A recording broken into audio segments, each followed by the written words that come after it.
Você já sabe se tem direito a pedir o auxílio emergencial de R$ 600 do governo federal? Eu sou Paulo Alckmin e converso agora com a advogada Natália Chaves, professora da Faculdade de Direito da UFMG e coordenadora do projeto Direito Vivo. O que é o auxílio emergencial? Esse auxílio emergencial é um benefício financeiro no valor de R$ 600, que é destinado aos trabalhadores informais, aos microempreendedores individuais, autônomos e desempregados de famílias em situação de vulnerabilidade, que é distribuído pelo governo federal como uma medida emergencial para o enfrentamento da pandemia da Covid-19. Quem pode pedir o auxílio emergencial de R$ 600 do governo? Para receber esse auxílio, a pessoa tem que ser maior de 18 anos, não trabalhar com carteira assinada, não receber qualquer benefício de previdência, como pensão, aposentadoria, auxílio-doença, não pode estar recebendo seguro-desemprego e nenhum outro programa de renda, exceto o Bolsa Família. Ou seja, o Bolsa Família não entra aqui na conta para se avaliar se a pessoa pode ou não ter direito ao recebimento desse auxílio emergencial.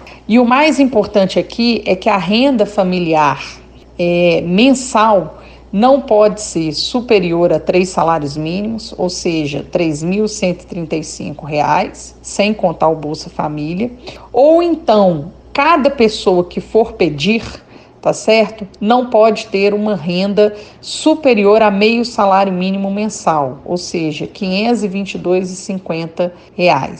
Na verdade, basta um dos dois requisitos. Ou a própria pessoa tem uma renda de até meio salário mínimo por mês, e aí ela se enquadra na exigência, ou então a renda familiar mensal, ou seja, tudo que a família recebe tem que ser de até 3 salários mínimos por mês, ou seja, R$ 3.135. E além disso ainda tem uma outra exigência, que é não ter recebido mais de R$ 28.559,70 em 2018. A pessoa que for requerer ainda tem que preencher uma das 4 condições a seguir. Ou ela vai ser um microempreendedor individual, ou ela vai ser um contribuinte individual ou facultativo da Previdência, ela vai ser trabalhador informal inscrito no CAD único, ou então estar desempregado. Quem tem Bolsa Família pode pedir o auxílio?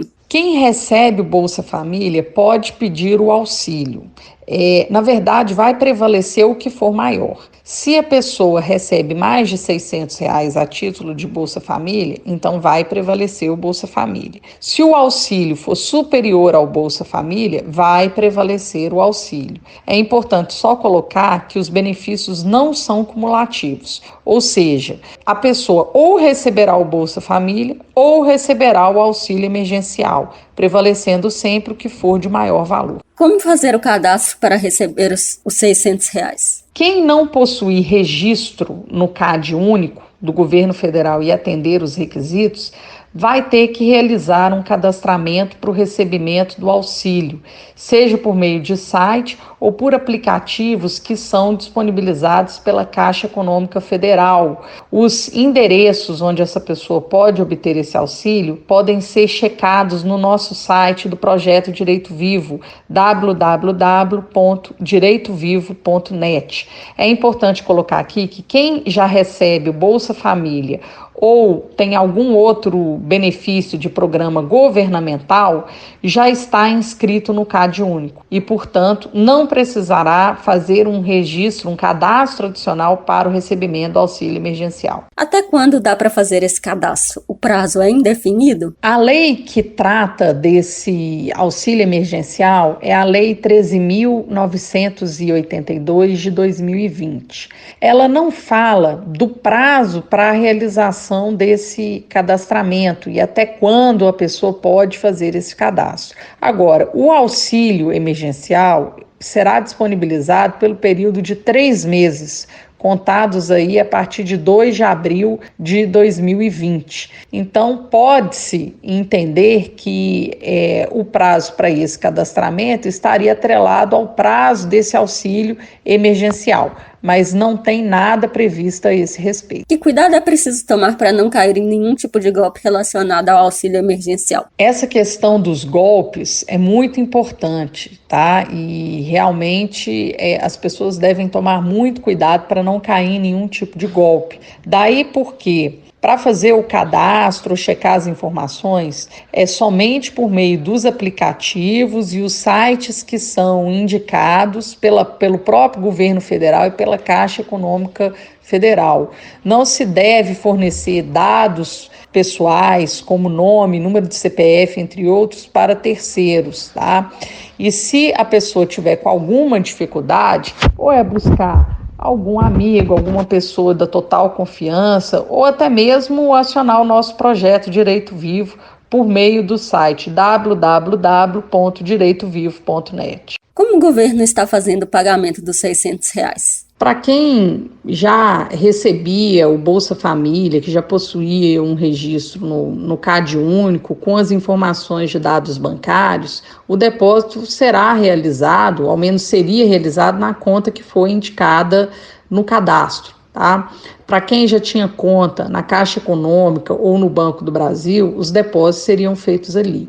E, eventualmente, para aquelas pessoas que não tinham uma conta aberta já na Caixa ou no Banco do Brasil, a Caixa se comprometeu a criar uma poupança digital que é vinculada ao CPF do beneficiário para a realização desse pagamento. Quem não tem conta em banco, recebe como? Então, só para a gente reforçar aqui, para aquelas pessoas que não têm conta em banco, a Caixa Econômica Federal cria uma poupança digital. E essa poupança digital pode ser movimentada por meio de um aplicativo que é chamado Caixa Tem. A Caixa Econômica, inclusive, disponibilizou um vídeo tutorial para o uso desse aplicativo lá no YouTube. E quem está negativo no banco pode receber? O banco pode ficar com o dinheiro dessa pessoa para cobrir a dívida? Não existe uma proibição legal de que as instituições financeiras utilizem esses valores concedidos a título de auxílio emergencial para o pagamento de dívidas ou para a realização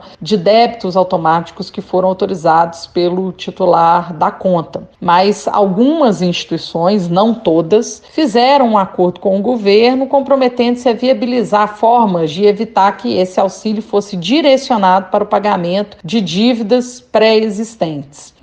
Tem um projeto de lei em tramitação para proibir essa conduta, mas esse projeto ainda não virou lei, então é algo que ainda está em discussão.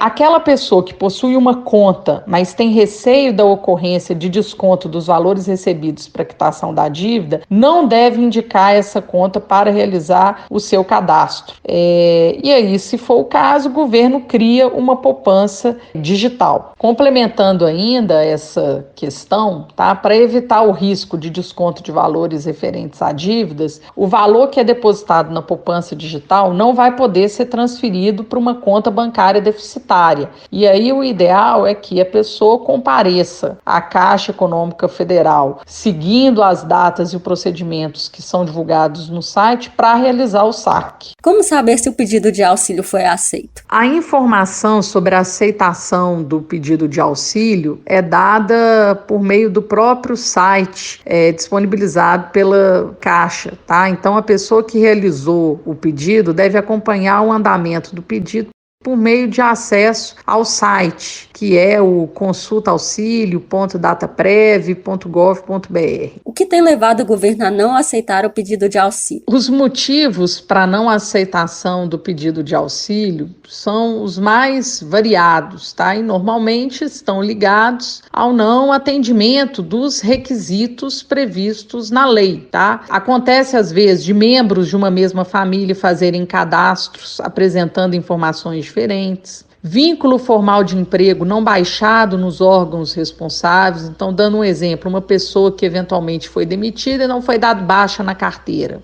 O não atendimento ao requisito de renda mínimo, o impedimento de recebimento do auxílio por mais de 2 pessoas que moram na mesma residência. Então, vou dar um exemplo. Se dentro de um mesmo núcleo familiar tiverem 10 pessoas ali morando numa mesma casa, só 2 é que vão poder pedir. Então, se 3 pedirem, vai ter um indeferimento. Às vezes eu tenho, por exemplo, 2 núcleos familiares compostos pelas mesmas pessoas, então mães e pais separados, que incluem os filhos comuns em ambos os cadastros, né? Então o pai está separado, né? O marido e a mulher estão separados e um preenche os dados vinculando os filhos e o outro também preenche vinculando os filhos. E aí vai ter a negativa de um dos pedidos. Às vezes a base de dados no CAD único está desatualizada, tá? Alguma recomendação ou cuidado especial para não ter a solicitação negada? Se eu puder dar uma dica, é de que o preenchimento dos dados para a realização do cadastro deve ser realizado com muita atenção, para evitar erros de digitação, pois nem sempre, né, vai ser possível retificar os erros após a finalização do cadastro. Então, se a pessoa preencheu errado, vai ter que esperar um indeferimento para depois preencher de novo. E o que fazer se o pedido tiver de fato sido negado? Se a pessoa tiver um pedido negado, conforme as orientações do governo, apenas aqueles que os pedidos foram considerados inconclusivos é que podem refazer o cadastro por meio do site. Agora, quem teve benefício rejeitado com a classificação de inelegível, não tem como retificar os dados. E aí, só por meio do ajuizamento de uma medida